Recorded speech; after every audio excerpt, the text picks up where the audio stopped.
நண்பர்களுக்கு வணக்கம். ஆடி மாசம் பிறந்திருக்கு ஏலேலோ அண்ணாத்த. இப்படி ஒரு பாட்டை பாடிக்கிட்டு இந்த வருஷம் ஆடி பட்டத்துக்கான திட்டங்கள் என்னென்ன ஆரம்பிக்கிறேன்னு விரிவாக பார்க்கலாம். தைப்பட்டத்திலிருந்து ஆடிப்பட்டத்துக்கு தோட்டத்தை மெதுவாக ரெடி பண்ணி கொண்டு வர்றதே ஒரு பெரிய வேலை. அந்த டிரான்சிஷன் எப்படி நடக்கும்னு வேகமாக சொல்லிடுறேன். தைப்பட்ட அறுவடைகள்லாம் முடிஞ்சு தோட்டம் கொஞ்ச நாள் அப்படியே கிடக்கும். கடைசியாக கிழங்கு மஞ்சள் ரகங்களெல்லாம் அறுவடை பண்ணி தோட்டத்தில் பாத்திகளெல்லாம் உடஞ்சி செடிகள் இல்லாமல் தோட்டமே காலியாக இருக்கும். சம்மர் ஆரம்பித்து அடிக்கிற வெயிலுக்கு களைச்செடி தொல்லை இல்லாமல் கொஞ்ச நாளைக்கு நிம்மதியாக இருப்போம். வளர்க்குறதுக்கும் செடிகள் இல்லாமல் நமக்கும் கொஞ்சம் ரெஸ்ட் கிடைக்கும். அப்புறம் ஏப்ரல் மே வாக்கில் ஒரு சில கோடை மழை வரும். மாடன்னு மஞ்சள் ரகங்கள் கிழங்கு ரகங்கள் ஆரம்பிக்க பாத்தி எடுக்கணும். கொஞ்சம் சோம்பேறித்தனமாக ஒரு வாரம் கழித்து எடுத்துக்கலான்னு விட்டால் கோடை மழை மிஸ் ஆயிரும். அப்புறம் மஞ்சள் ஆரம்பிக்க பாத்தி எடுக்கிறது கஷ்டமாயிரும். பாத்தி எடுத்து மஞ்சள் ரகங்களெல்லாம் ஆரம்பித்து விட்டதும் இன்னொரு வேலையும் கூடவே வரும். அடித்த கோடை மழை தூங்கிட்டு இருந்த களைச்செடியெல்லாம் எழுப்பி விட்டு தோட்டக்காரன் சும்மா தான் இருக்கான், கொஞ்சம் வேலை கொடுங்கடே அப்படின்னு சொல்லிட்டு போயிடும். காஞ்சி கிடந்த பாத்திகள் எல்லாம் பச்சை பசல்னு களைச்செடிகள் வளர்ந்து களை எடுக்கிற வேலையாட்டு கொஞ்சம் பாரு அப்படின்னு சொல்லும். அதுக்குள்ளேயே ஜூன் மாதமாக வந்துடும். அடடா, ஆடி மாதம் வரப்போகுது இல்லை, ரொம்ப சீக்கிரமே சம்மர் ஓடி போச்சு. ஆடிப்பட்டத்துக்கு தோட்டத்தை ரெடி பண்ணி பாத்தியெல்லாம் ரெடி பண்ணணுமேனு வேலையை ஆரம்பிப்போம். காடு மாதிரி வளர்ந்து கிடக்கிற களைச்செடியெல்லாம் அடித்து விட்டு நிலத்தை களை இல்லாமல் கொஞ்சம் ரெடி பண்ணி வைப்போம். உடனே பாத்தி எடுக்க முடியாது. கோடை மழைக்கு அப்புறம் சில வாரங்கள் லீவில் போயிடும். ஒரு மழைக்கு வெயிட் பண்ணிகிட்ருப்போம். அதிர்ஷ்டவசமாக ஜூன் மாதம் 1-2 மழை கிடைக்கும். அதை மிஸ் பண்ணாமல் மடன்னு ஆடிப்பட்டத்துக்கான பாத்திகள் ரெடி பண்ணி வைக்கணும். அப்புறம் மறுபடியும் மழை கொஞ்சம் ரெஸ்ட்டில் போயிடும். ஆகஸ்ட்டில் தான் திரும்பி வரும். ஜூனில் கொஞ்சம் சோம்பேறித்தனமாக கொட்டாய் விட்டுட்டு இருந்தோன்னா ஆடிப்பட்டம் அம்பேல் தான். இதுக்கு இடையில் மே வாக்கில் ஆடிப்பட்டத்துக்கு தேவையான தொழு உரம் வாங்கி போட்டு வச்சுக்கணும். எப்போவுமே பட்டத்துக்கு 2 மாதத்துக்கு முந்தையே சாணம் 2 லோடு வாங்கி போட்டு வச்சுக்கிறது நல்லது. எப்போவுமே மக்கிய சாணம் கிடைக்காது, கொஞ்சம் பச்சை சாணம் மக்காத சாணமாக தான் கிடைக்கும். நம்ம மேலே வாங்கி போட்டு வச்சா ஜூலையில் அருமையாக மக்கி மண்புழு உரம் மாதிரி தொழு உரம் ரெடியாக இருக்கும். பாத்திகள் ரெடி பண்ணும்போது சேர்க்குறதுக்கு சரியாக இருக்கும். ஜூலையில் போய் ஆடிப்பட்டத்துக்குன்னு சாணம் வாங்க தேடிட்டு இருக்கக்கூடாது. இப்படிலாம் திட்டமிட்டு ஆடிப்பட்டத்துக்கு பாத்திகள்லாம் ரெடி பண்ணி முடிக்கும்போது ஜூலை நடுவில் கோயம்புத்தூரில் அக்ரின்டெக்ஸ் கண்காட்சி வரும். அப்படியே போய் ஆடிப்பட்டத்துக்கு தேவையான விதைகளெல்லாம் அள்ளிட்டு வந்துடலாம். கூடவே கண்காட்சியில் நண்பர்களை சந்தித்து ஒரு மீட்டிங்கை போட்டு ஆடிப்பட்டத்தை பற்றி பேசி விதைகளெல்லாம் பகிர்ந்து இந்த தடவை கலக்குறோம்டா அப்படின்னு மனசுக்கு ஒரு பூஸ்ட்டு ஹார்லிக்ஸ் எல்லாம் கொடுத்து ரெடியாகும். இப்படி தாங்க ஆடிப்பட்டத்துக்கு ரெடி ஆகிறது இருக்கும். சும்மா ஒரு நாள் பாத்தி எடுத்தோமா செடி வச்சோமாங்கிற மாதிரி சின்ன வேலை இல்லை இது. சில மாதங்கள் உழைப்பு திட்டமிடல்னு நிறைய இதில் இருக்குது. இந்த வருஷம் இந்த ஆடிப்பட்டத்தை எப்படி திட்டமிட்டிருக்கேன்னு இப்போ விரிவாக பார்க்கலாம். இந்த ஆடிப்பட்டத்துக்கு ஒரு பெரிய மாற்றம்னா இந்த கொட்டார பந்தல் தான். கிழங்கு ரகங்கள் மட்டும் ஆரம்பிக்கன்னு ஒரு மாதமாக வேலை செஞ்சு நானே ரெடி பண்ண ஒரு புது பந்தல். கிழங்கு ரகங்கள்லாம் ஆரம்பித்து இப்போ எல்லாம் படர ஆரம்பிச்சிருக்கு. ஊதாராசவல்லி, பெருவல்லி, வெத்தலைவல்லி, ஏர் பொட்டோட்டோன்னு சகலமும் இந்த கொடியில் தான் ஆரம்பிச்சிருக்கிறேன். சிறுவள்ளி கிழங்கு மட்டும் இதில் ஆரம்பிக்காமல் கல்கால் பந்தலில் ஆரம்பிச்சிருக்கிறேன். காரணம், சிறுவள்ளி கொடியில் நிறைய சின்ன சின்ன முட்கள் இருக்கும். அது கொட்டார பந்தலை விட்டால் வலையை சேதமாக்கிறோம். விளைச்சல் முடிஞ்சு கொடிகள் காஞ்சி அதை நீக்கும்போது மீன் வலையை டேமேஜ் பண்ணிடும். கல்கால் பந்தலில் ஒரு 6 அடி உயரத்துக்கு அந்தரத்தில் தான் கைத்தில் படரும். பிறகு தான் கொடி பந்தலில் படர ஆரம்பிக்கும். அதனால் பந்தலுக்கு பெருசாக டேமேஜ் வராது. கொடி காஞ்சதும் நீக்கிறதும் ஈஸி.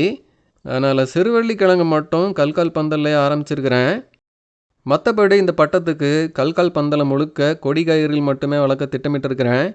அதனால் இந்த தடவை கொடி காய்கறிகளுக்கு நிறைய இடம் இருக்குது, சிறப்பாக வரும்னு ஒரு நம்பிக்கை இருக்குது. இருந்தாலும் இந்த சிவப்பு வண்டு எல்லாத்தையுமே காலி பண்ணோம். கொடி காய்கறிகளில் நல்ல அறுவடைங்கிறது இந்த ஒரு சின்ன வண்டால் எப்போவுமே சவால் தான். எதெல்லாமோ சமாளிக்கிறோம், இந்த சிவப்பு வண்டை சமாளிக்க ஒரு நல்ல வழி கிடச்சப்பாடு இல்லை. இருந்தாலும் சமாளிப்போம், நல்ல அறுவடை எடுப்போம். கல்கால் பந்தல் ஏரியாவை ஒரு சில மழை இருந்தப்போ நல்லா உழுது விட்டு ரெடியாக வச்சுருந்தேன். கொஞ்சம் தொழு உரம்லாம் போட்டு மறுபடி உழுது விட்டு இப்போ பாத்திகளெல்லாம் ரெடியாக இருக்குது. இதில் கொடி காய்கறிகள் கூடவே செடி காய்கறிகளும் கொஞ்சம் ஆரம்பித்து விடணும். அடுத்ததாக இந்த ஏரியாவில் பழவெள்ளரி, தர்பூசணியெல்லாம் ஆரம்பித்து களை எடுக்காமல் விட்டு அருகு காடு மாதிரி பெருகிட்டு நெல் அறுவடை மாதிரி அறுத்து தான் அந்த இடமே காலியாச்சு. அப்புறம் மினிடர்லாம் ஓட்டி கொஞ்சம் உழுது விட்டுருக்கிறேன். இருந்தாலும் ஒரு மழை வந்ததும் அருகு பெருகி வந்துடும். இந்த இடத்துல பூசணி வெள்ளரி மாதிரி தரையில் படர்ற கொடிகள் மட்டும் ஆரம்பிக்கலான்னு இருக்கிறேன். ஒரு மழை வந்ததும் கோரை மடமடன்னு மேலே வந்துடும். கொஞ்சம் போராடி தான் இந்த இடத்த மீட்டு கொண்டு வரணும். அப்புறம் இந்த ஃபோம் பிளாக் மேட்டுப்பாத்தியில் வைரஸ் பரவல் மாதிரி கோரையும் பரவி இந்த பாத்தி முழுக்க கோரை தான். கடப்பாறையை போட்டு கிளறி ஒவ்வொரு சின்ன பாத்தியிலும் இவ்வளோ கோரை வேர்கள் வருது. அப்போ இந்த மொத்த ஏரியாவில் எவ்வளோ கோரை இருக்குன்னு பார்த்துக்கோங்க. இது மேலே ஒரு அடியில் மட்டும்தான், அதுக்கும் ஆழத்தில் இன்னுமே கோரை வேர்கள் இருக்கும். முடிஞ்ச அளவுக்கு கிளறி எடுக்க வேண்டியதான். இந்த ஒரு வருஷம் ஃபோம் பிளாக் மேட்டுப்பாத்தியை ரெடி பண்ணி லக்கடாங் மஞ்சள் ஏரோ ரூட் எல்லாமே வச்சு விட்டுருக்கிறேன். மற்ற பாத்திகளில் காய்கறி செடிகள் தான் வைக்கலான் இருக்கிறேன். இந்த மெயின் ஃபோம் பிளாக் மேட்டுப்பாத்திலையும் முழுக்க கோரை தான். ப்ரஷ் கட்டரை போட்டு சும்மா ட்ரிம் மட்டும் பண்ணி விட்டுருக்கிறேன். இனிதான் ஒவ்வொரு பாத்தியாக கடப்பாறையை போட்டு தோண்டி கோரையெல்லாம் நீக்கணும். இந்த ஏரியாவில் தான் காய்கறி செடிகள் எல்லாமே ஆரம்பிக்கலான்னு இருக்கிறேன். இன்னும் 2 வாரத்துக்கு இந்த பாத்திகளை ரெடி பண்ணுற வேலை தான். இந்த ஆடிப்பட்டம் பிளான் இது தான். புது கொட்டார பந்தலில் கிழங்கு ரகங்கள், கல்கால் பந்தல் முழுக்க கொடி காய்கறிகள், கொஞ்சம் செடிகளும் வைக்கணும்.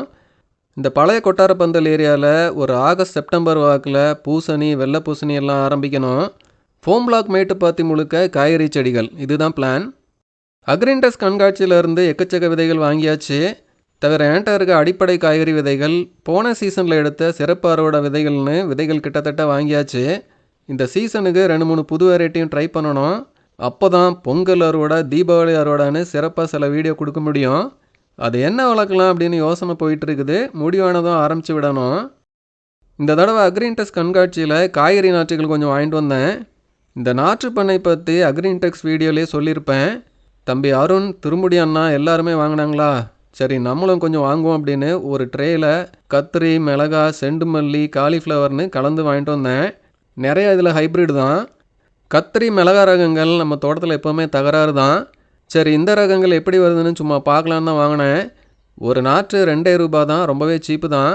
சரி, ஆடிப்பட்டத்துக்குன்னு விதைச்சி நாற்றுகளெல்லாம் எடுத்து நடுறதுக்கு இன்னும் 1 மாதம் ஆயிரும். ஆரம்பிக்கும் போதே கொஞ்சம் நாற்றுகளையும் வச்சு விட்டு பார்க்கலாம் அப்படின்னு இந்த வாரம் தான் எல்லா நாற்றுகளுமே கல்கல் பந்தலுக்கு கீழே வச்சு விட்டுருக்கிறேன். இதெல்லாம் எப்படி வருதுன்னு கொஞ்சம் வெயிட் பண்ணி பார்க்கலாம். ஆடிப்பட்டத்துக்கான விதைகள் எல்லாம் போன ஞாயிற்றுக்கிழமை தான் ட்ரெயில் போட்டு விட்டுருக்கிறேன். ஒரு 5 ட்ரெயில் கொஞ்சம் விதைகளை மட்டும்தான் இப்போ ஆரம்பிச்சிருக்கிறேன். இன்னுமே ஒரு 5 ட்ரெயில் விதைகள் ஆரம்பிக்கணும். அதை வர்ற ஞாயிற்றுக்கிழமை ஆரம்பிக்க வேண்டியதான். நான் ஆரம்பத்தில் சொன்ன மாதிரி ஆடிப்பட்டம் ஆரம்பிக்கிறது ஒரு வாரத்தில் முடிவு பண்ணி ரெடி பண்ணுற வேலை கிடையாது.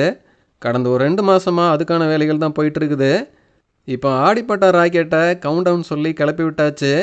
இது சிவகாசி ராக்கெட்டா இல்லை ஸ்பேஸ் எக்ஸ் ராக்கெட்டா அப்படின்னு ஒரு சில மாதங்களில் தெரிஞ்சிடும். கவுந்தடிச்சு விழுந்தாலும் இயற்கை அப்பப்போ வந்து கை கொடுத்து தூக்கி விட்டுரும். இந்த ஆடிப்பட்டமும் கலக்கலான அறுவடைகளோட சிறப்பாக இருக்கும்னு நம்பிக்கையோடு தொடருவோம். ஆடிப்பட்டத்துக்கான விதைகள் ரெடியாக இருக்குது.